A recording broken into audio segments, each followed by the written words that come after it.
Finally. We'll talk about that. All right. Okay, I want to welcome everyone. This is our OCNA May meeting.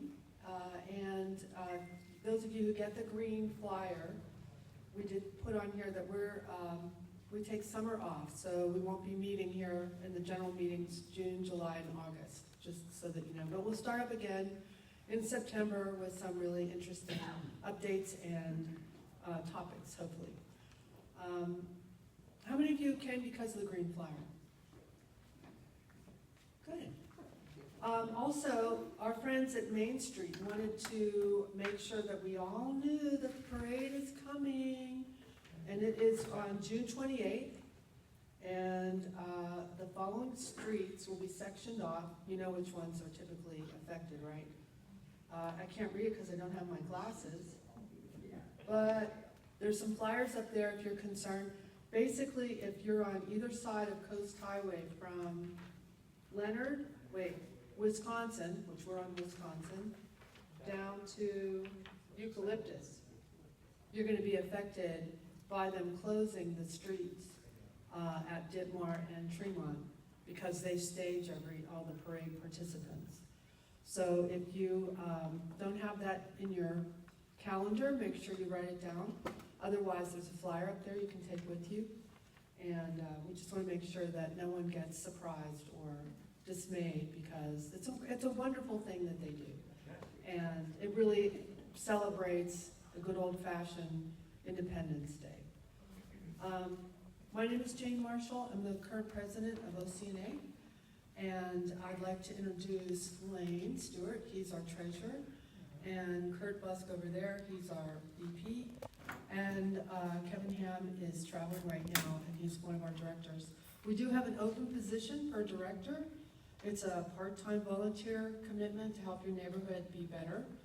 And we get a lot done with the city, as maybe you've noticed, with some of our new stop signs and red curbs. And we're working on other traffic calming and noise reduction. That's why we've invited our friends from OPD.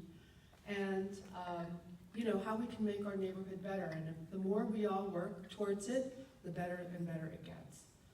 So right now, I sent out all these notes on Nextdoor and special emails to everyone that we're gonna have a vote on whether to support Save Our Sand, SOS, Oceanside efforts. They've asked us to give formal support so that they can go to the city with more power to make sure that we have the funding that will supply beach nourishment continuously. Right now, it's sort of like year by year, and it needs to be something they feel that is done normally, like just a matter of course. You know, clean the streets and replenish the sand. So with that, I'm going to ask Bob Ashton, their president, to come up and give a few words, and then we will take a vote. All right, great. Thank you, Jane. I'm Bob Ashton, president of Save Oceanside Sand, longtime Oceanside resident. Family's been here since '62. Grew up in the valley and was away in the Navy for about 30 years and moved back about 11 years ago, settled in South O. Here we are. Save Oceanside Sand, 501c3 to advocate to responsibly restore our beaches. What's a beach city without a beach? 65% of our shoreline has no usable beach unless the tide is very low.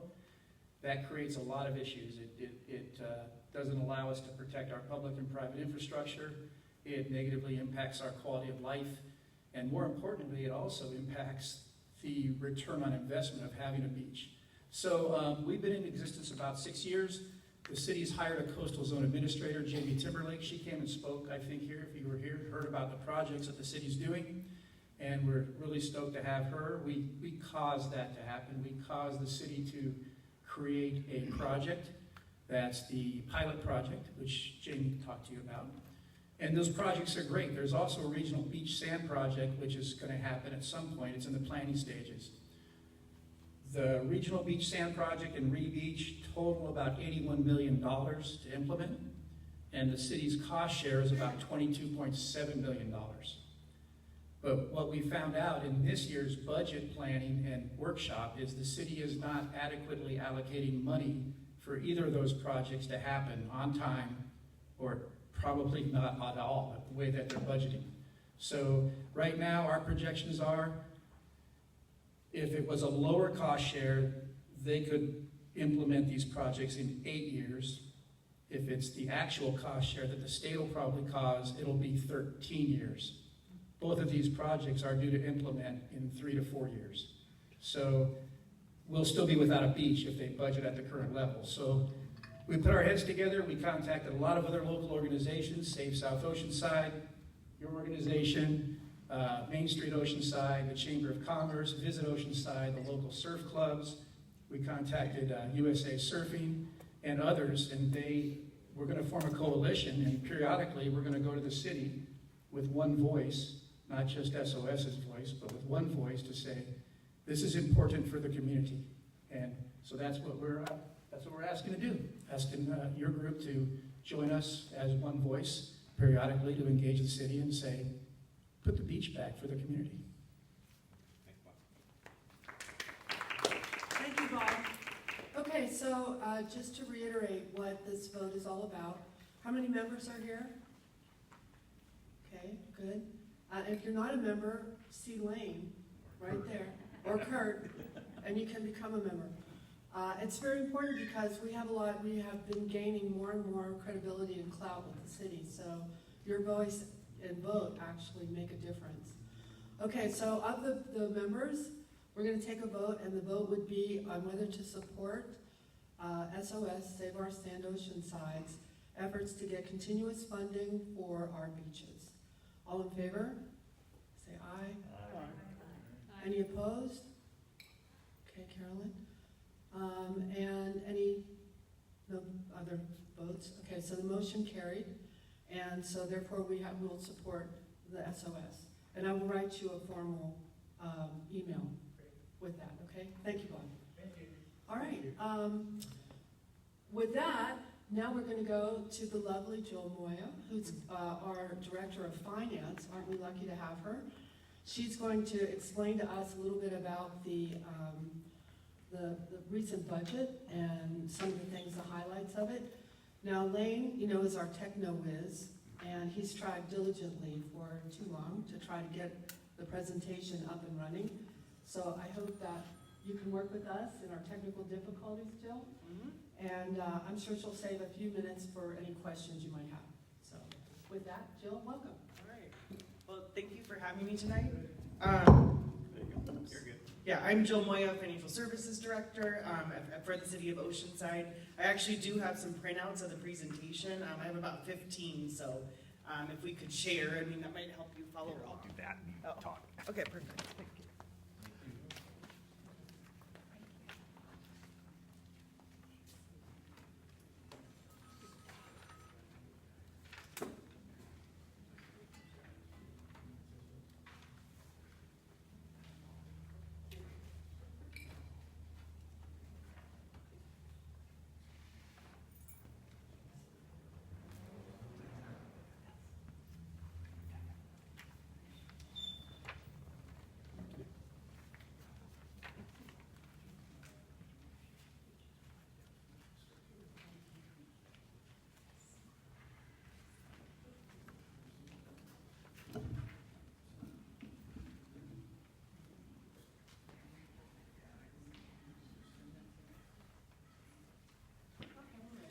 All right, so we're just going to go through these PowerPoint slides.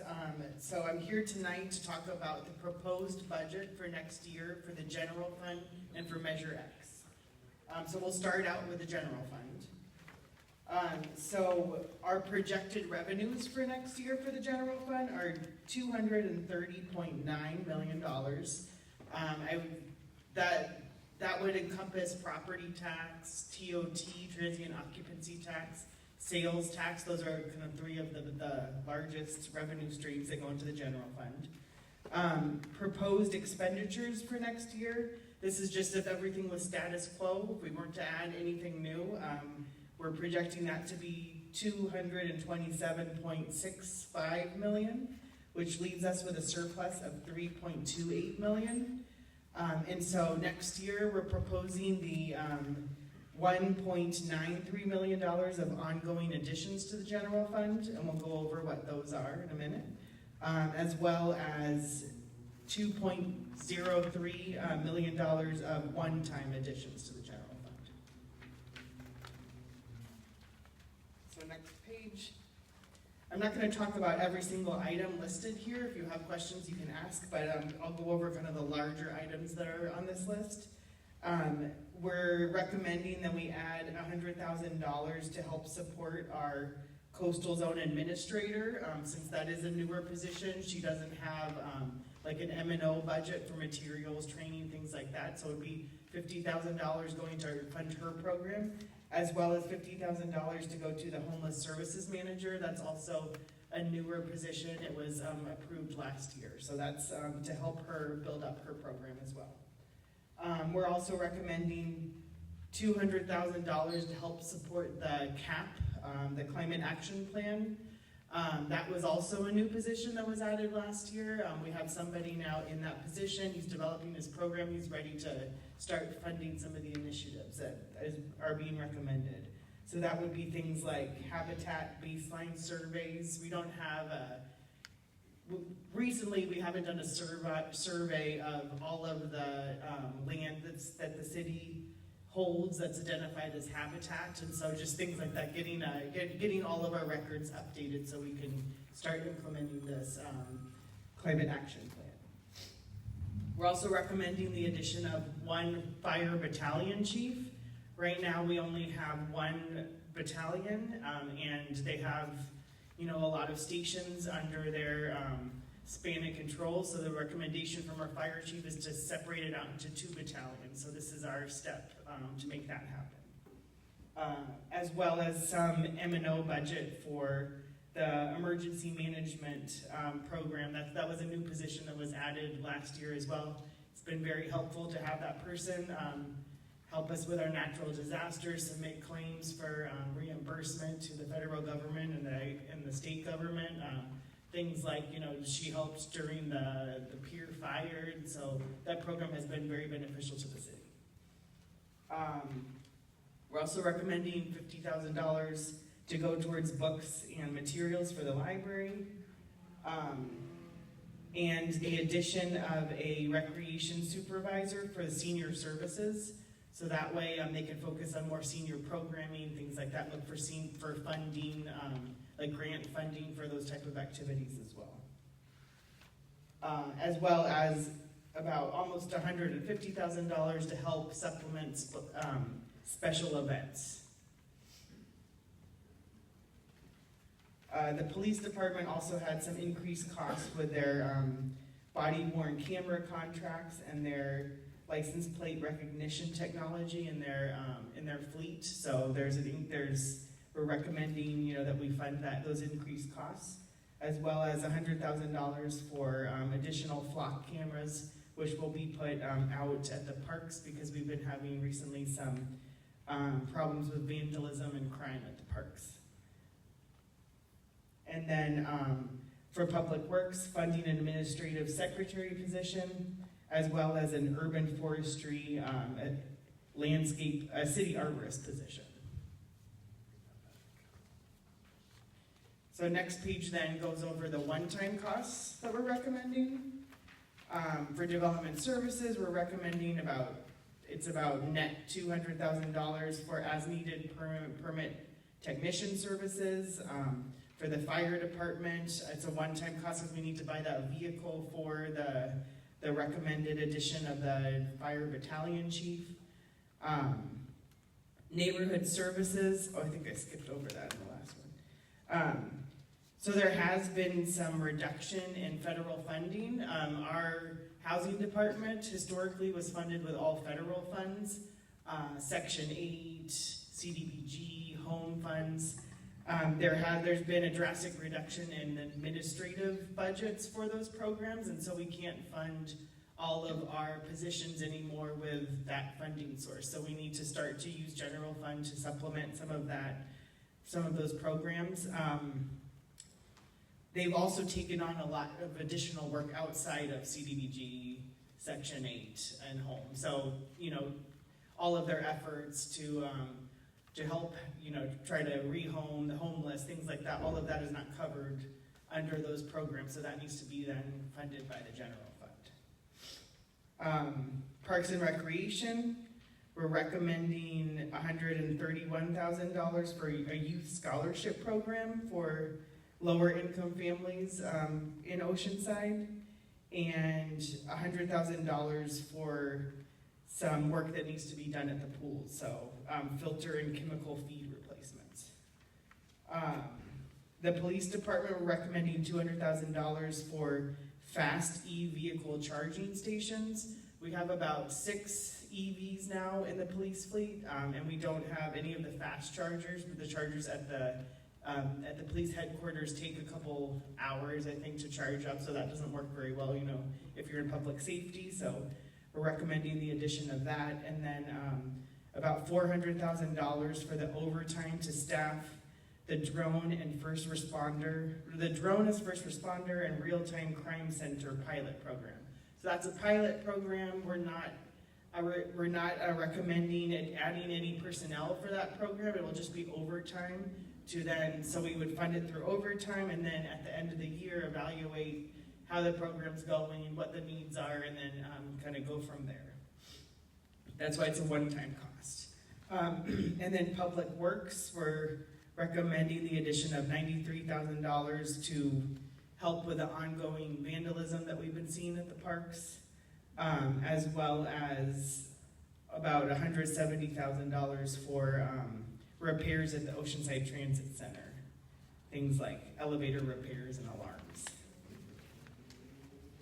And then the next page goes over all of the recommended positions to be added to the budget.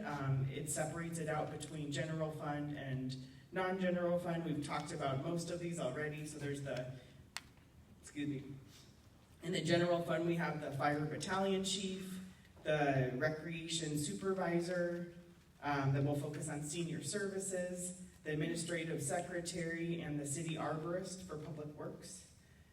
Non-general fund, we're recommending an hourly extra help for the HR department, as well as in our water funds. We're not talking about that tonight, but there are 2 positions that are recommended there, the water superintendent and the assistant water utilities director.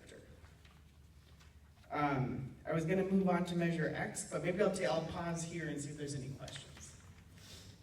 Quick question. Water, is that strictly water coming into our homes, or is that sewage? The positions? Yeah. So we have separate funds. We have our water, we call them enterprise funds. So all of the money that we receive from utility billing, so our water rates go to fund only water activities. We have a separate enterprise fund for sewer activities. So these 2 positions would be split between the 2 because they would be overseeing both of those divisions. We used to have an arborist, and I guess he went his way, and they didn't bring anybody back, and now the city's going to hire somebody again. Is that what this looks like? Here, let me actually have a little thing about that. So we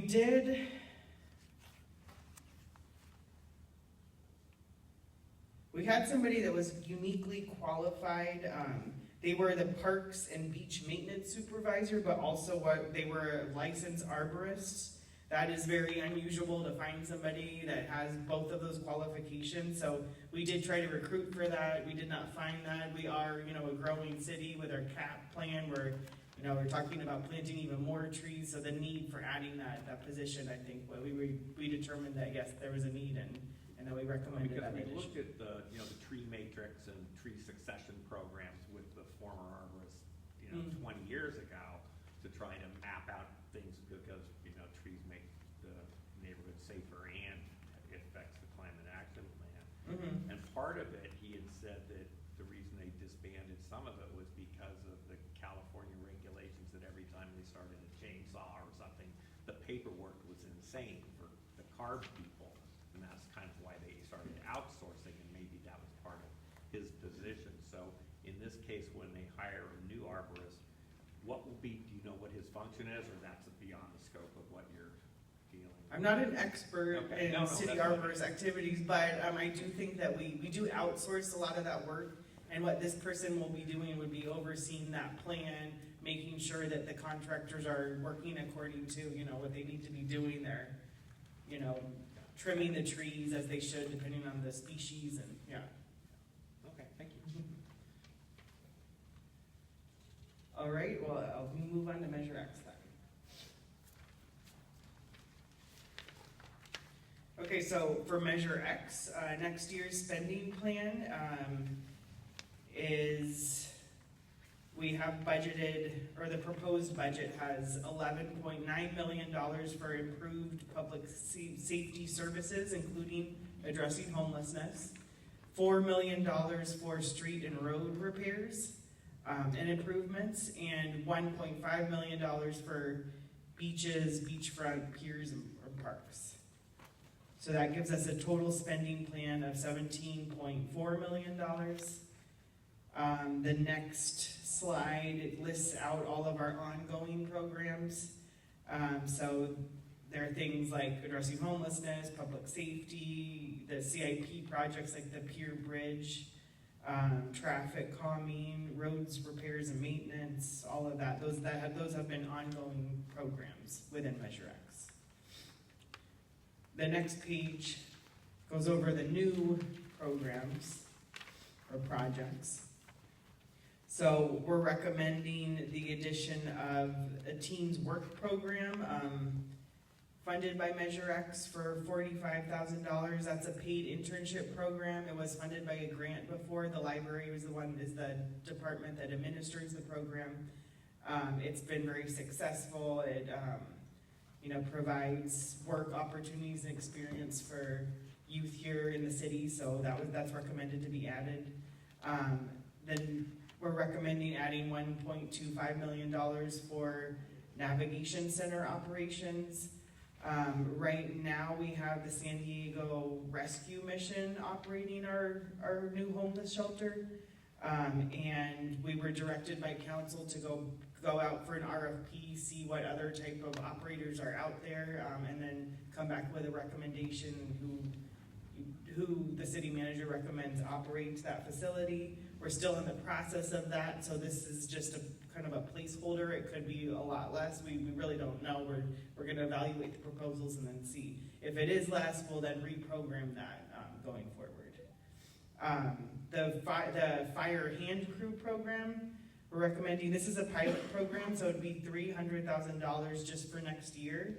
And the reason why that is our fire chief believes that he can get enough grant funding and state and federal funding to continue the program and wouldn't need Measure X support, but it's just initially to get the program going that he would need that budget. This is a program where they would be proactively addressing wildlife fire risks, so things like vegetation management throughout the city. And then another $500,000 for shoreline restoration. And then the next page, it's very small, hard to read, so get out your magnifying glass. But so that's kind of our programmed out for the next 10 years, so a total of 17 years, what the spending plan is right now. Of course, every year it changes based on council priorities and what the community needs, but this is our plan right now, and it gets tweaked as needed going forward. So that concludes my presentation. Yes? Because we're currently funding for the pier restoration, or is that all going to be grant funding? So the pier restoration, almost all of it will be paid for by insurance. Yeah, we've already received $1 million from insurance proceeds. We've spent a little bit more than that, but we will be, submitting our claims and getting reimbursed for that. It was declared a local emergency, so we do have the ability to ask the state for additional reimbursement if we don't get fully reimbursed by insurance, and that would be, I think the state pays 75%. So that's another option. Hi, Jill. Some of these things, like with Measure X, seem like they're duplicating or maybe augmenting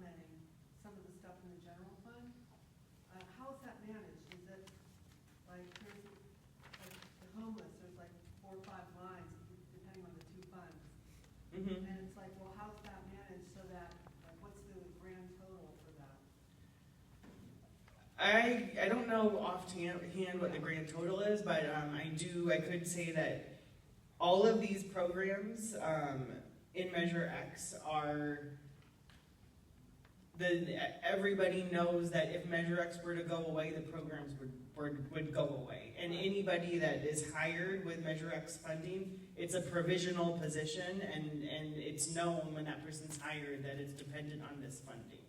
Right, but then again, like, say for instance, you have the person that was hired for the climate action plan, and then you have a new arborist, well, one of the components, a big component, is urban forestry.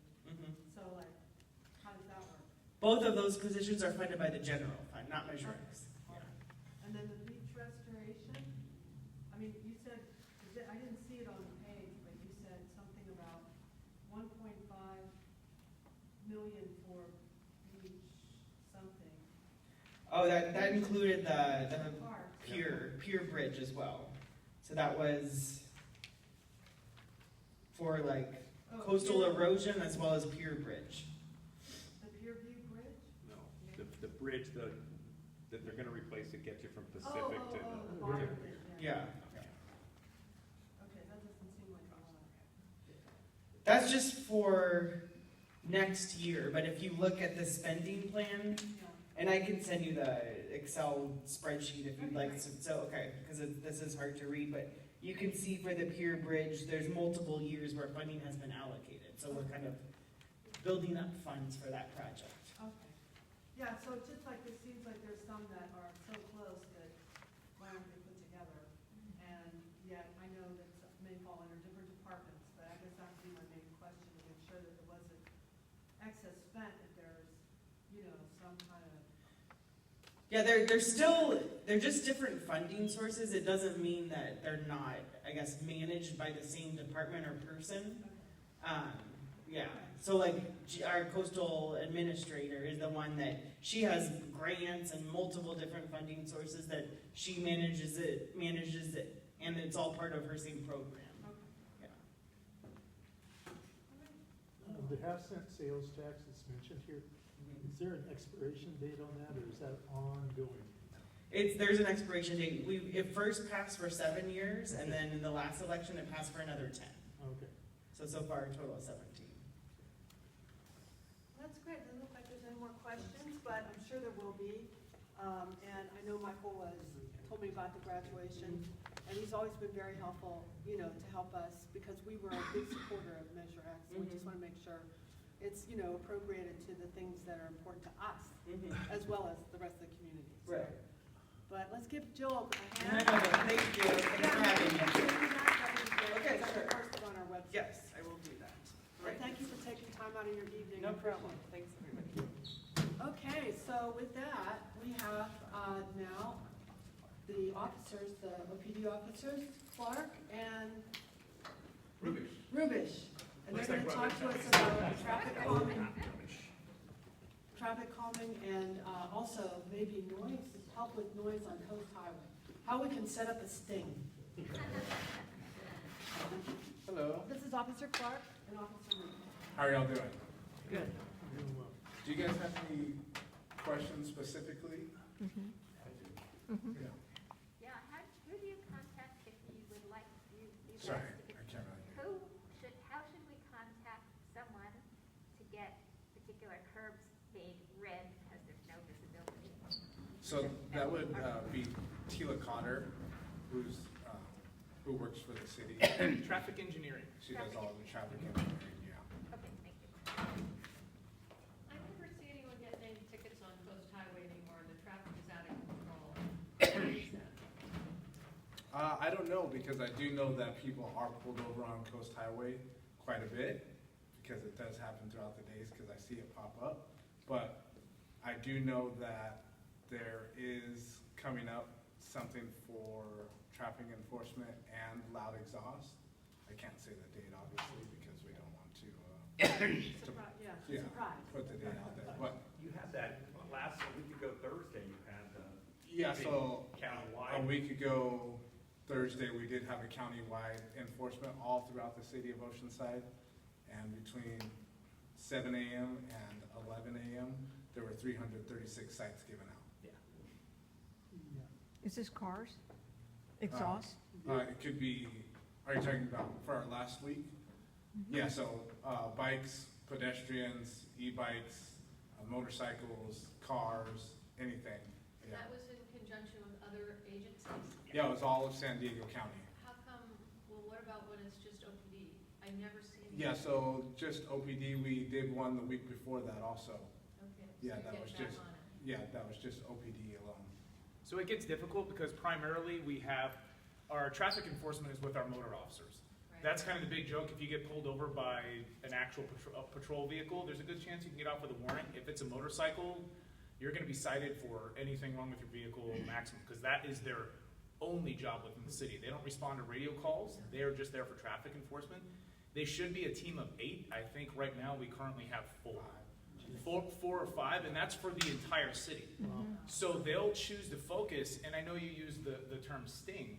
So what happens is when you call in and you have something specific that says, hey, this area, we're having a lot of problems with this is what's happening, they will actually put a project on the board and go work it, hopefully during a specific amount of time. However, if they're sitting there and it's not fruitful for them, they will move on to another area that was. So we don't have any units that will just park all day waiting.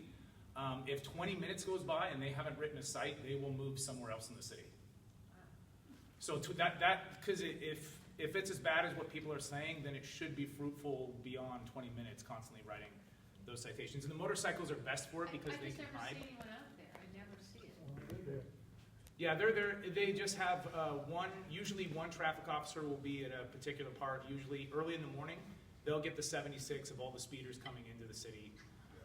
And sometimes in the afternoon, depending on the project, they'll be around. It's just that there's far and few in between. Usually when you see the patrol officers, they're going from radio call to radio call, so much so that even if they see a violation on their way to a call, they will not stop it because they have a partner waiting for them at a possible, who knows what's going on. But there have been more traffic stops going on down here, especially in the 1, 2, and 3 beat. So every sector 1 is the 1, 2, and 3 beat, and I know lately there have been more traffic stops going on down Could you in tell our us sector. where that is, what streets?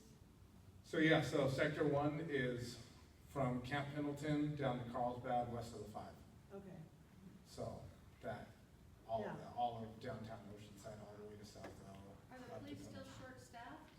So we had 8 spots open, 8 left, yeah, but with that, if someone retires, we can't hire someone until a person is officially retired.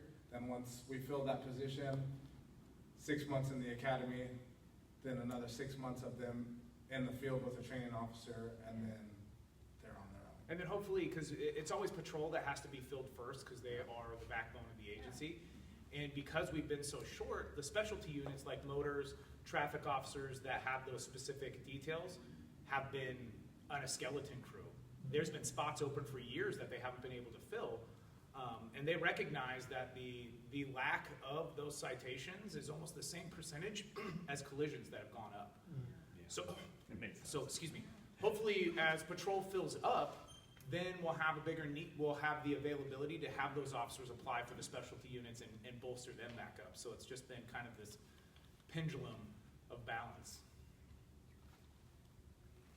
You know, I ride my bike all the time by the beach and everything. And I'll tell you, like at Wisconsin or college, or not college, sorry, Oceanside Boulevard, I mean, just these people just blast through a solid, I mean, it's not even pink, it's red. That light that they're blowing through, just total disregard. On the way over here tonight when I was riding my bike, some guy blew right by the 1-1. That light had not just turned red, it was red. And he just like, didn't even give a shit. I mean, I see my little walk guy, thing I'm looking at, but I'm always trying to catch her up because I see sometimes that they just want to go through. I was down over at I-5 and Oceanside Boulevard.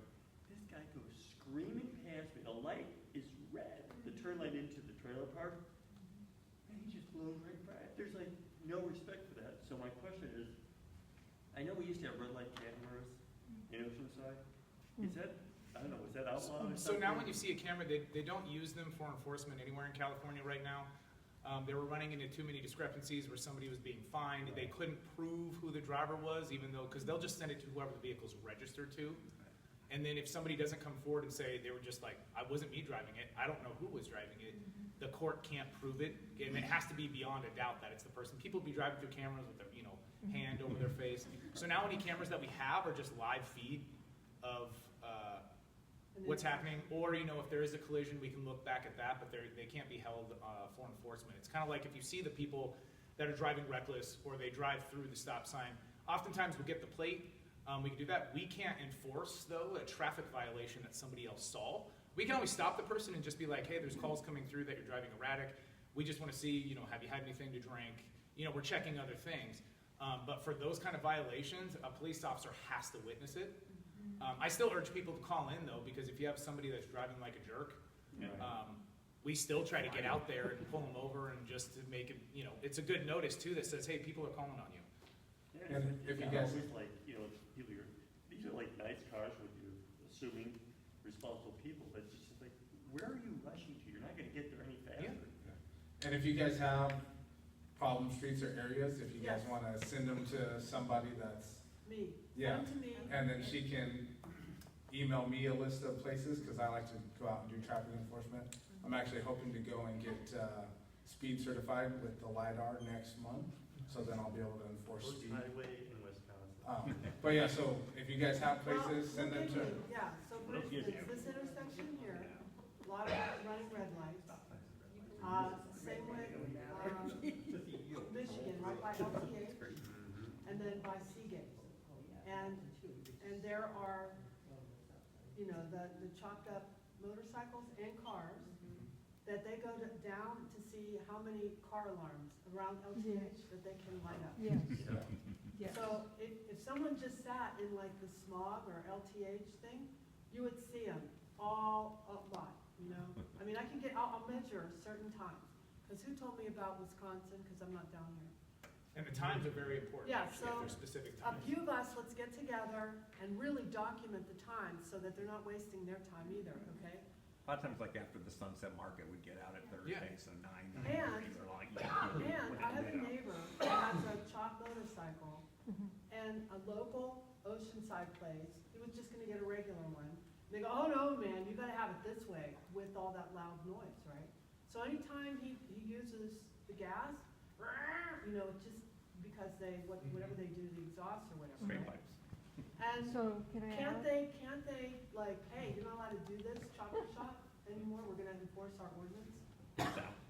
Yeah, so what we can do is we can go and, pretty much, for the people who are violating it, we can state referee them, which means they have to go take their car to a certain place or their vehicle to a certain place, and then anything that's modified on their vehicle, they have to pay to get it back to stock.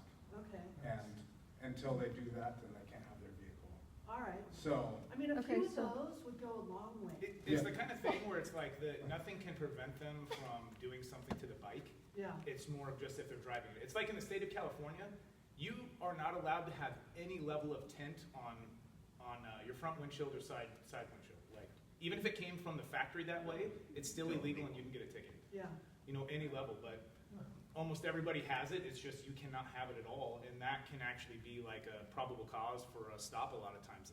Even just like one level up, you're not allowed to have. Okay, so, yes, the noise is getting louder and louder and louder.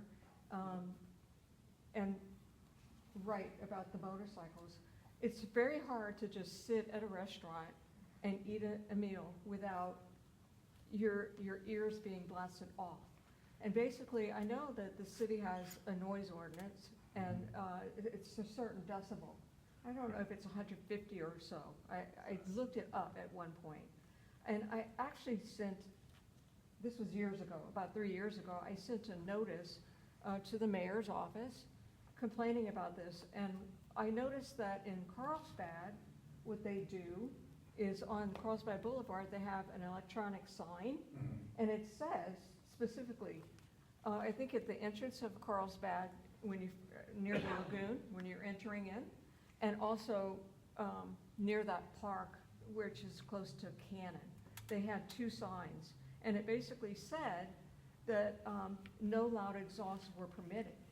So can we perhaps do something like that here on South Coast Highway, because it's getting really ridiculous. I was talking to my mom, I live a block from the street, and I was sitting in my yard on my phone, and a motorcycle went by, set off all these alarms, and my mom said, "What is that?"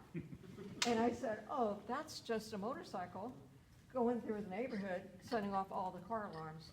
She did not understand that concept. Yeah.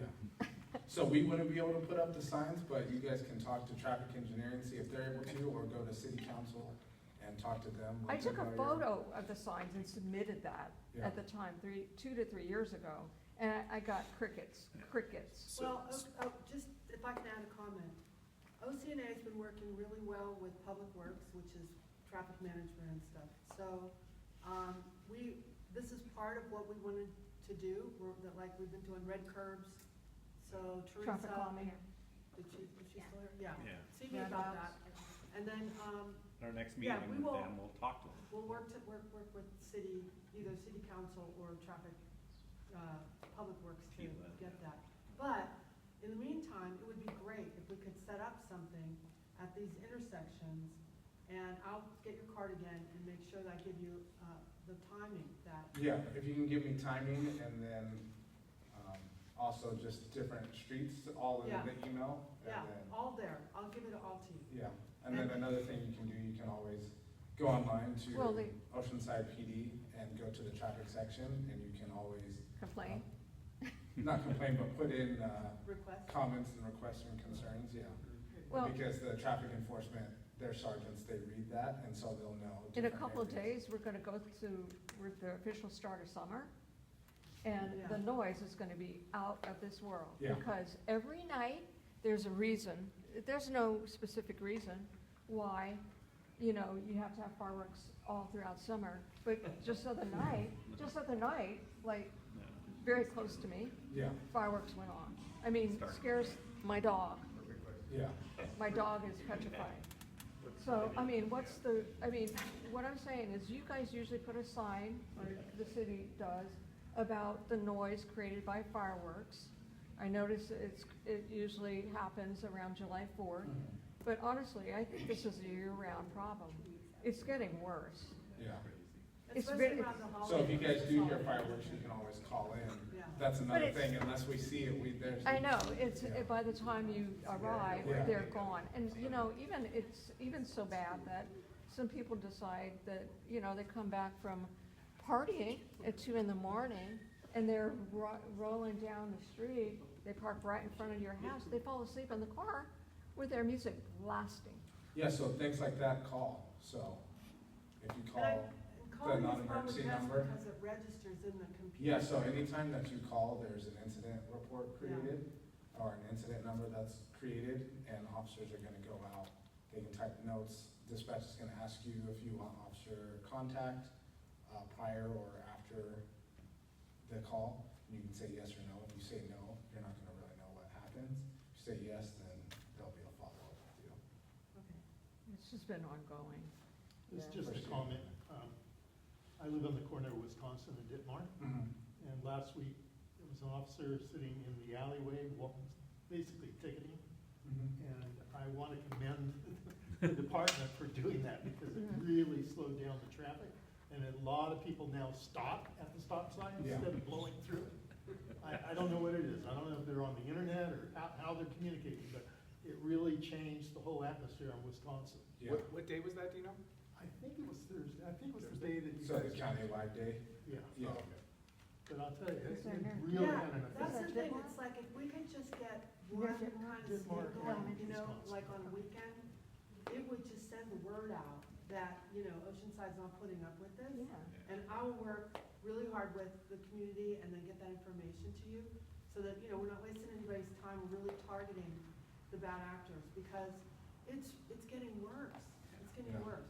And, maybe there's even Public Works or the mayor, I know Esther, so maybe she would write a letter to Camp Pendleton and say, hey, we're now doing this, and you guys, you better make sure that you tell all your guys, maybe there's girls too, mostly guys, that, you know, that it needs to follow the noise and speeding ordinance. Because once, you know, sometimes you have to tell people that you're gonna have a problem, and then when you tag them, then it's like, well, I didn't know, you know. But now they do know, right? Yeah. So, Thank you. First, thank you guys for talking with us. Last week, I didn't see all the officers out, so appreciated that. But I have a two-part question. Does the department have like noise measuring devices? And the second part is, do you ever just go out on South Coast and record an hour during peak traffic to get that data about what the real impacts are and how flagrant the violations are? So the California Vehicle Code that we use is determined basically how loud the vehicle is from 50 feet away. And the way that I've been told is how you measure it is pretty much anything that is the sound of, like when you're close up to a blender or a gas-powered lawnmower will exceed the decibel levels of what that is. But if you can hear the music or the vehicle from 50 feet away and just talking in a normal voice, you'd have a hard time having a conversation. That's excessive noise. However, for like disturbing the peace, the DA requires decibel readings, and we do not have decibel equipment. We were not issued it. Code enforcement does. The issue that we had with it was when these things go to court, we have to testify as experts on the actual equipment, when it was calibrated, all of these things. And that is just not something at this point in time they're willing to do. That's one of the reasons why I don't think there hasn't been a prosecuted disturbing the peace in probably over 30 years in this county. Not just our city, in the county. The DA said they flat out will not prosecute on them. And that's what we were told. We can still write the citation, but it literally stops there and there will be no consequence. Because every cell phone you can have a dB meter app. We just You can't, know, it's but not you considered can't do it. reliable. It's kind of like how Apple has their tracking device where it's like, hey, my phone was stolen and it's in this house. We cannot use that as credible evidence in court, the Apple tracking. It's not something that we can use. So no, we are not issued decibel readers. Code enforcement, that's why a lot of times if you have construction sites, things like that, they'll go out there and measure, but there's also specific guidelines. Say if someone's having a loud party, it's gonna have to maintain a consistent decibel level for an hour. If it's loud for 20 minutes and it drops, the clock starts over. So it becomes like very, very difficult for us. Like I said, we'll hopefully a scare tactic, we'll write the citation, but it stops there. It doesn't go any further, unfortunately. But it's fruitful for us to use the 50 feet though for the noise complaints, especially when you can hear the music and you're not sure what car it's coming from, it's too loud. yeah. You know? And especially when somebody's speeding by and we can hear that, you know, but it's the opportunities of being there at the right time when it happens. Because what happens when these motorcycles who are blasting through see a cop car? They're going to be the best rider that you've ever seen. They're going to be gentle. You're not going to hear it. That's Well, where why I say you gotta have like. yeah, well, that's where we have the Full motorcycles stop. because they can squeeze into places that, you know, are not that noticeable. Yeah, so motorcycle officers, they can position themselves specifically versus like, We just need more. we have that huge expedition out there. You guys can see that from a mile. And I drive a Lightning, an F-150 Lightning. Yeah, so- but even if you were like, you know how you had one right at the west side of Coast Highway at Mission, and it was empty, but at least it was a car? You had a dummy in it. A dummy in it? Hey, the owl cars. Yeah. Yeah, when we have enough of them, we do that, especially during the holidays. Yeah, because that even, it just makes people go, oh, you know, even me, and I'm not speeding, you know? Yeah. Even when I'm off duty in this city and the cop gets behind me, I get nervous. Yeah, for sure. It's just, yeah. Growing up, there was illegal to have headphones on in your car. You could have like one earbud, but not two. And you see the e-bike riders or the bicyclists that are supposed to be flying there. Both ears are covered, which means they can't hear emergency services, which was, I guess, the reason that you're not supposed to have it or have music so loud that, you know, your neighbor's 100 yards away can't hear it. Is there any reason to enforce that? I mean, I haven't seen it. I just wrote a ticket for that 2 weeks ago. Okay, actually. so Yeah. you guys do look at it as a supplemental. one. Distracted driving. Yeah, distracted driving, but there actually is a CDC Yeah, there code is. specifically that talks about headphones and, Yeah, it's been forever. It's been there since I was. so yeah, I just wrote that ticket 2 weeks ago, actually. I have a question. I'm sorry, was there someone else? Oh, right back. Okay, go ahead. I don't know, my question is who I need to ask about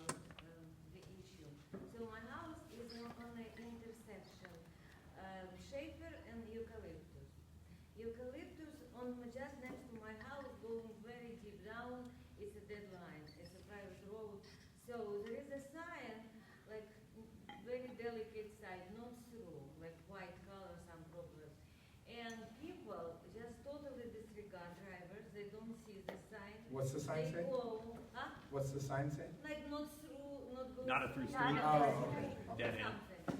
So they disregard, they don't see it, they go, they look because it's depth and they see, oh gosh, this is a, so they turn and just next to my park, I mean, driveway and go, and it's all day long, just constantly goes like that.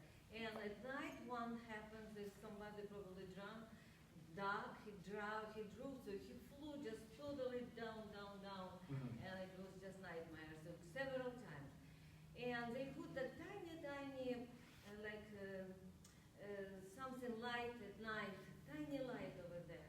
Is it possible to put some kind of sign or something, like a big sign, maybe brick, like red sign that no stop? I mean, I don't know what to do. Because Yeah, so for it's nightmare. So It's for the like- signs, the police department doesn't do any of the signs, so Who does that would be. That's engineering. Traffic engineer.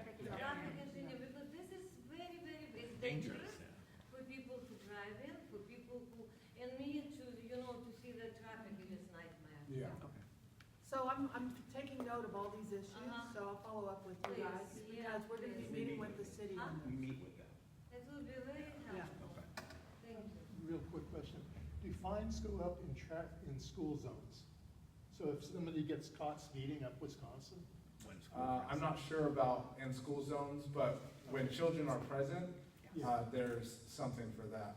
Okay. But if children aren't present, then things change, Is there- just like construction. There are some drivers that really rip up Wisconsin. Yeah, so if there's, certain places, so if you guys have certain places, Yeah, give give them them over to to me, her and then. and, we'll put down a schematic, and so we'll give them something constructive to work with, rather than multiple comments without anything.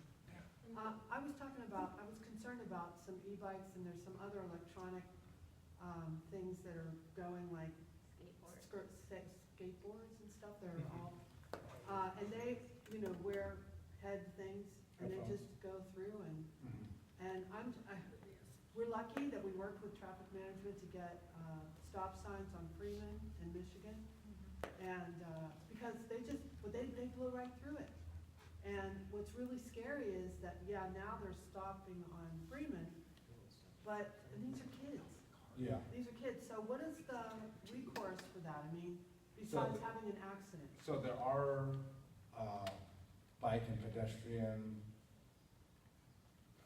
not grants, but like there is a grant, and one of the enforcement that we do specifically is for bike and pedestrians. Yeah, To cite that, we also have Officer Parento, who spearheads all the e-bikes. He goes to the schools, he provides e-bike training. He does an e-bike diversion program for violators, for juveniles that are violators of the e-bike.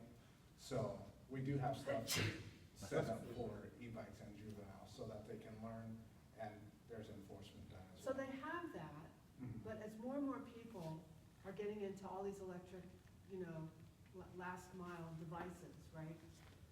Even adults, they're not paying attention, like, well, I'm on a electric scooter or something that has a handle, Mhm. and so that doesn't really apply to me. And you're riding on Coast Highway, and I know you know this, but at the same time, it's like, okay, what can we do proactively as a neighborhood To help. that would address some of this?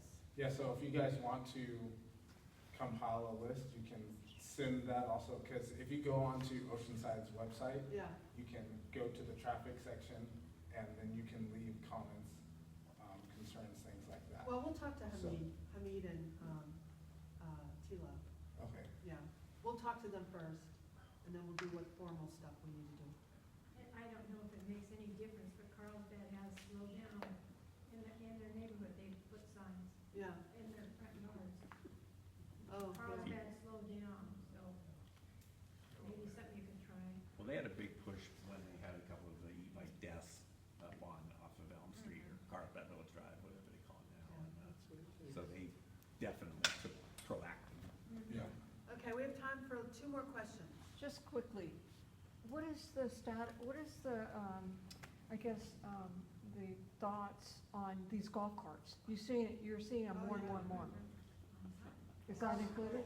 No, that's new. The golf carts? There's a- Like driving up. Yeah, they're using them as personal vehicles in the Yeah. neighborhoods. I mean, most of the ones I've seen have been licensed through the DMV. Okay, In my opinion, if, they can get a ticket if they're impeding traffic, like they're going too slow. You can get a ticket for that, but mostly I've seen they've been on the side streets and whatnot, but if they're registered as a vehicle, then, Okay. those are Registered as completely a legal. slow moving that can go at top speed of 35. That's how the DMV works out. okay. Go ahead. One more. Did you have a question? Did you have a Was your hand question up? here? So everyone is essentially asking you to do more, you as in the police department, and I understand like it takes time to onboard officers, right?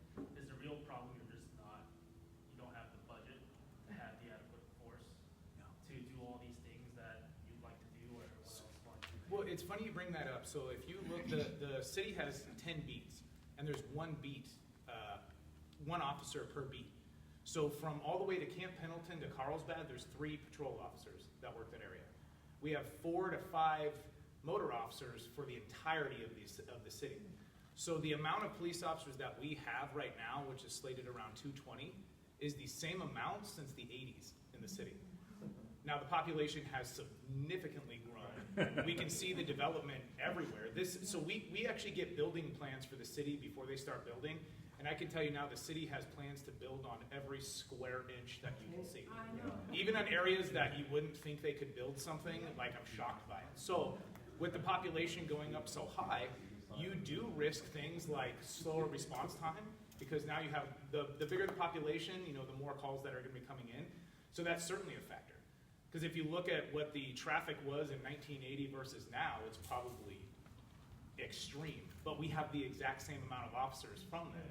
There's been talk about expansion, even changing the beats, those kind of things. I think our specialty units need more in there. We need at least, I think, 10 to 15 motor officers that can focus on areas. But that's what it is. It's kind of a challenge in trying to grow with the population. And as a department, we have not grown. We have issues even just parking our cars at our station because we're getting new cars, but we don't even have enough room for that, So there's a push to try to get a new station kind of going. So for this sector, there's 1 beat, 2 beat, 3 beat. So it's broken up. So there's 3 officers for this sector alone. Just in the past month, the past 30 days, there's been 2,520 incidents. So, or calls for service. So 1,000 apiece. So. We get approximately 140,000 a year. Yeah, so just in the past month, over 2,500. Of those, a little over 100 had a case report taken, which is a crime occurred. So, which is good that less than 5% of all those incidences resulted in a crime occurring where a report had to be taken.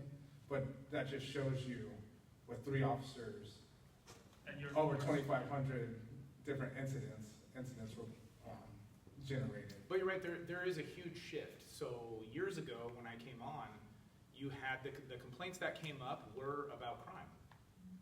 Probably in the last 2 years, we haven't gotten really much complaints about crime. Crime for the last 3 years has been on a decline, luckily for us, but all the complaints coming in are all traffic or homeless related. 2 that are very difficult to come up with a solution. And even the solutions that we do have aren't even great solutions. Where you have homeless sleeping in vehicles, well, we can cite them, but it doesn't actually remove the vehicle. You know what I mean? So they're there. When it comes to loud noise, we gotta be there when it happens, and then, if we're trying to follow up. So they're 2 very difficult things to tackle on a permanent basis, but the population is skyrocketing. And it is difficult to keep up with that. No, I'm sorry, I don't really understand how city budgets work, but in my mind, population and tax revenue increase and police department budgets also follow somewhat suit, but that just hasn't happened. Is that just something you need to take? I mean, I think our current budget is around 81 million a year for everything. And when it comes to that kind of money, I don't know. That happens on like a council level and everything like that. I think though, whenever I drive by all of the new developments, I think to myself, like, I don't even know what this is gonna cause. Especially over in Laurel Hills, they're building, you know, like 1,000 It houses. doesn't pay for the infrastructure, that's the problem. So, what's that? Development impact fees, or do they not pay development impact fees that already marked for? That I don't know. I mean, I only hear, Yeah, they do. I only know stuff, you know, that you hear in the rumor mill, but I don't have any But that only proof. goes for like a year or two, and then it falls on our tax base. I'm gonna have to wrap up because we have limits with this, do you have a quick one, Just Councilor? a quick question. Did you say there's only 3 officers assigned from Camp Pendleton down to South O? Yeah, so there's 3 beat officers, per each shift. So, Okay, so When I worked, there were 10 more than that. What happened? So it's kind of like the Tri-City area. There's only 2 officers for all of Tri-City, all the way from Oceanside Boulevard to Leisure Village and Vista, that's it. Is that just because of the yeah, staffing? so we're No, broken that's in. how it's been since the 80s. No, I worked there. Wasn't that? Well, we can't go into great detail on that because we do have a time limit with the school. So, yes, just to tell how the city's broken up, we have 4 sectors. Within those 4 sectors, there's 10 beats. There's 3 officers, well, 3 sector officers per each shift for Sector 1, which is everything from Pendleton to Carlsbad west of the 5. Sector 2 is beats 4 and 5, which is just east of the 5, all the way over to El Camino Real. Then you have Sector 3, which is beats 6 and 7, which is Tri-City, which is El Camino, everything south of Mission, all the way down to Tri-City, Leisure Village, all the way out there, Cannon and Lake. And then Sector 4 is beats 8, 9, and 10, which is the valley, which is north of Mission, El Camino, all the way out to like Fallbrook Corner, that gate, all of that. Okay, so we're gonna wrap up. I have one final comment. First of all, let's thank Dr. Appreciate your time and information, and we'll follow up with you. Can I get a card? Yeah. And we do appreciate your guys' support, it does mean a lot to us. We do. Right. We are very, we'll send all Yeah. the emails and things that you guys need to help us. And to help you. For us, we Yeah. always say, the police aren't anything without the community, because you guys are the eyes and the ears of what's going on. There's only so many of us out there, and so the trust that you guys have in us and the trust we have in you is what makes the community even greater. And Oceanside is one of the best in San Diego County for that. Yay! Well, thank you guys. I hope we can have you back maybe in the fall. Yeah. Maybe we'll have You're a saying couple of September? stays. I'm gonna talk October maybe for the chief, yeah. Okay. Yeah, great, thanks, Thank guys. you. Okay, so just one final thing. As you know, we've been working on getting parking permits for a particular area, which is Seagates, Missouri, Freeman, and Nevada. And it was pulled from council agenda in March, I think. But it is coming back, so when I find out more details, I will ask each of you via an email to, if needed, if it's on the consent calendar, we're not gonna do anything, we'll just leave it go through. But if it is pulled for some reason, we'll need to have emails or perhaps come to council to speak on it about why having parking permits is a good idea for the residents. And if you need any more information, you can contact me and I'll give you the details in the background. So with that, thank you all for coming and we'll see you in September. Isn't there a song?